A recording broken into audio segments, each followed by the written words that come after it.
Good morning, my dear students. Welcome to Systematic English classes. Today we are going to learn the correct use of there.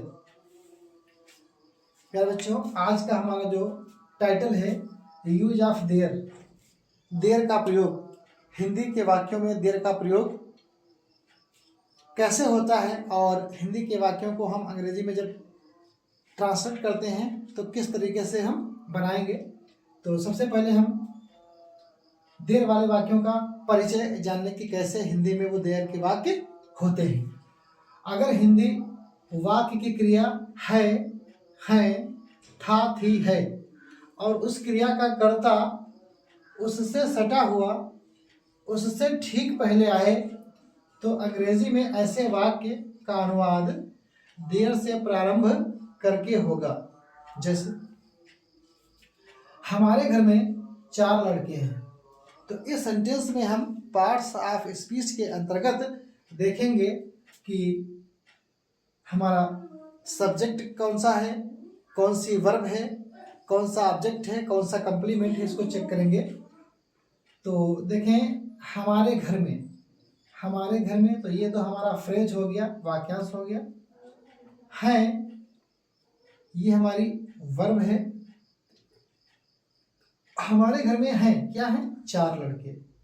उस 4 लड़के हमारा ये विषय है, यानी हमारा ये सब्जेक्ट है और ये हमारा फ्रेज है। P for phrase, S for subject, V for verb हमने लिख दिया है। अब इस सेंटेंस को इंग्लिश में हमें बनाना है, तो इस सेंटेंस को बनाने के लिए हमने देर वाले वाक्यों का एक फार्मूला बना के ऊपर रखा है। सबसे पहले देर लिखेंगे, उसके बाद में verb to be, is, am, are, was verb sentence के अकॉर्डिंग लिखेंगे, प्लस सब्जेक्ट और प्लस अदर वर्ड, यानी सब्जेक्ट लिखने के बाद जो भी होगा। सबसे पहले देर लिखेंगे, फिर सेंटेंस के अकॉर्डिंग अगर सेंटेंस हमारा प्रेजेंट में है तो इज, एम, आर में से एक चीज उठा लेंगे, एक वर्ब ले लेंगे। अगर पास्ट में है तो वाज या वर्ब में से एक हम इसको वर्ब में ले लेंगे और उसके बाद में क्या लिखेंगे, सब्जेक्ट लिखेंगे और उसके बाद में अदर वर्ड जो भी हो।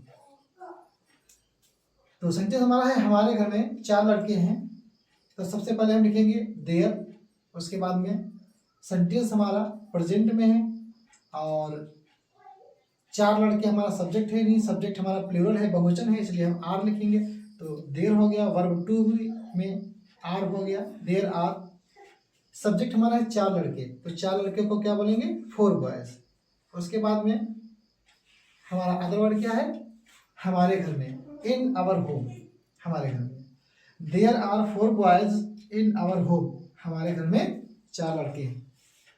ऐसे ही अगला एग्जांपल है एक रानी थी, तो ये हमारा पास्ट का वाक्य है क्योंकि थी इसके वाक्य के अंत में आया हुआ है और यही हमारी थी जो है वो मेन वर्ब कहलाएगी इसमें।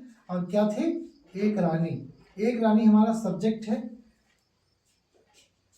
तो इसको हम बनाएंगे। सबसे पहले लिखेंगे देयर और पास्ट का वाक्य है वाज और उसके बाद में सब्जेक्ट है एक रानी। एक रानी को हम बोलते हैं a queen. There was a queen, एक रानी थी।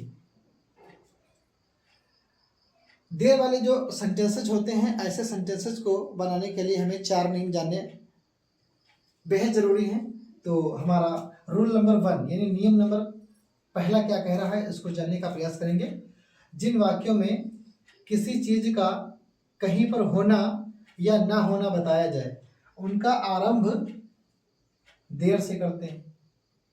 जिन वाक्यों में किसी चीज़ का कहीं पर होना, कोई चीज़ कहीं पर है या नहीं है, उसको अगर बताया जाए तो ऐसे वाक्यों को हम देर से बनाते हैं।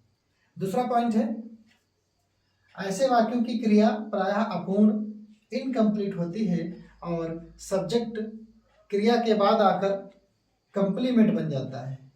हिंदी में क्या कह रहा है कि हिंदी में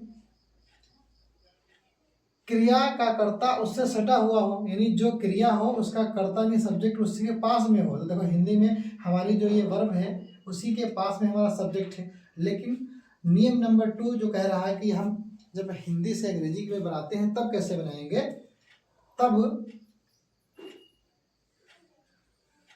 ऐसे वाक्यों की क्रिया प्राय अपूर्ण इनकम्प्लीट होती है और सब्जेक्ट क्रिया के बाद आकर कंप्लीमेंट बन जाता है, यानी सब्जेक्ट क्रिया के बाद आकर। तो सबसे पहले हमने देयर लिखा, उसके बाद हमने वर्ब यानी क्रिया लिखी, और उसके बाद में फोर बॉयज यानी सब्जेक्ट लिख दिया। अब ये वैसे तो देयर आर हैं, जो वर्ब हमारी आर है ये इनकम्प्लीट वर्ब है, और इसके आगे हमने लिखा फोर बॉयज, 4 लड़के, ये था हमारा सब्जेक्ट, लेकिन अब ये हो गया कंप्लीमेंट।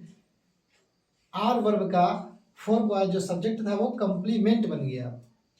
तो ये सबसे पहले देयर लिखेंगे, फिर उसके बाद में वर्ब लिखेंगे, और वर्ब के जस्ट बाद में हमको क्या लिखना होता है, सब्जेक्ट लिखना होता है इंग्लिश के वाक्यों में।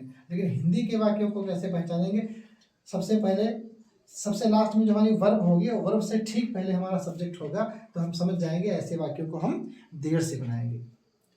तीसरा पॉइंट हमारा जो है, ऐसे वाक्यों के आरंभ में सब्जेक्ट नहीं आता है बल्कि कुछ अन्य शब्द आते हैं, इन वाक्यों में देयर का कोई अर्थ नहीं होता है और यह इंट्रोडक्टरी एडवर्ब कहलाता है।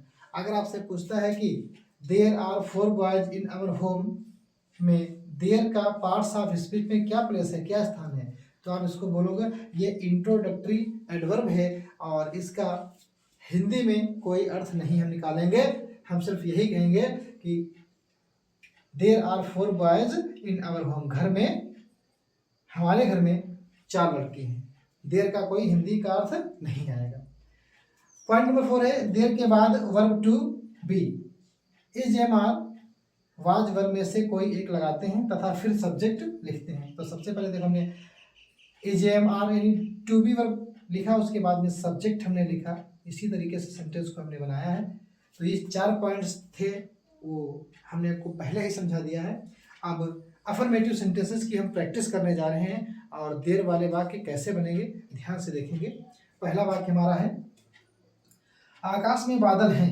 तो देखो आकाश में क्या हो गया, हमारा फ्रेज हो गया, और बादल क्या हो गया, हमारा सब्जेक्ट हो गया, और हैं क्या है, ये वर्ब हो गया। तो हम बनाएंगे देयर आर हैं क्लाउड्स, बादल, ये वर्ब हो गई, ये सब्जेक्ट हो गया, और बादल कहाँ है, आकाश में, इन द स्काई, ये हमारा फ्रेज हो गया। तो बनेगा आकाश में बादल हैं, there are clouds in the sky. ऐसे ही सेंटेंस नंबर 2, हमारे खेत में एक पेड़ है। हमारे खेत में ये फ्रेज हो गया, एक पेड़ हमारा सब्जेक्ट हो गया, और है जो ये हमारी वर्ब है। तो देयर से सेंटेंस को बनाएंगे। सबसे पहले फार्मूला ऊपर रख लिखा हमने, देयर लिखेंगे पहले, उसके बाद में सेंटेंस में देखेंगे सेंटेंस हमारा प्रेजेंट में है कि पास्ट में है, तो है लिखा है, प्रेजेंट में है, और एक ही पेड़ है तो हम लिखेंगे इज, यानी देयर इज है, क्या है, एक पेड़, आ ट्री, वर्ब के आगे सब्जेक्ट आ गया आ ट्री, और हमारे खेत में in our field, there is a tree in our field, हमारे खेत में एक पेड़ है। सेंटेंस नंबर 3 है, तुम्हारी कक्षा में 40 विद्यार्थी हैं। There are 40 students in your class. तुम्हारी कक्षा में फ्रेज है, 40 विद्यार्थी सब्जेक्ट है, और हैं ये वर्ब है।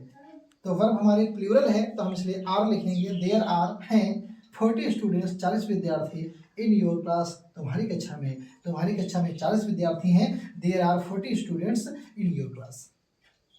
अगला सेंटेंस है, मेरे चाचा के घर में एक सांप था।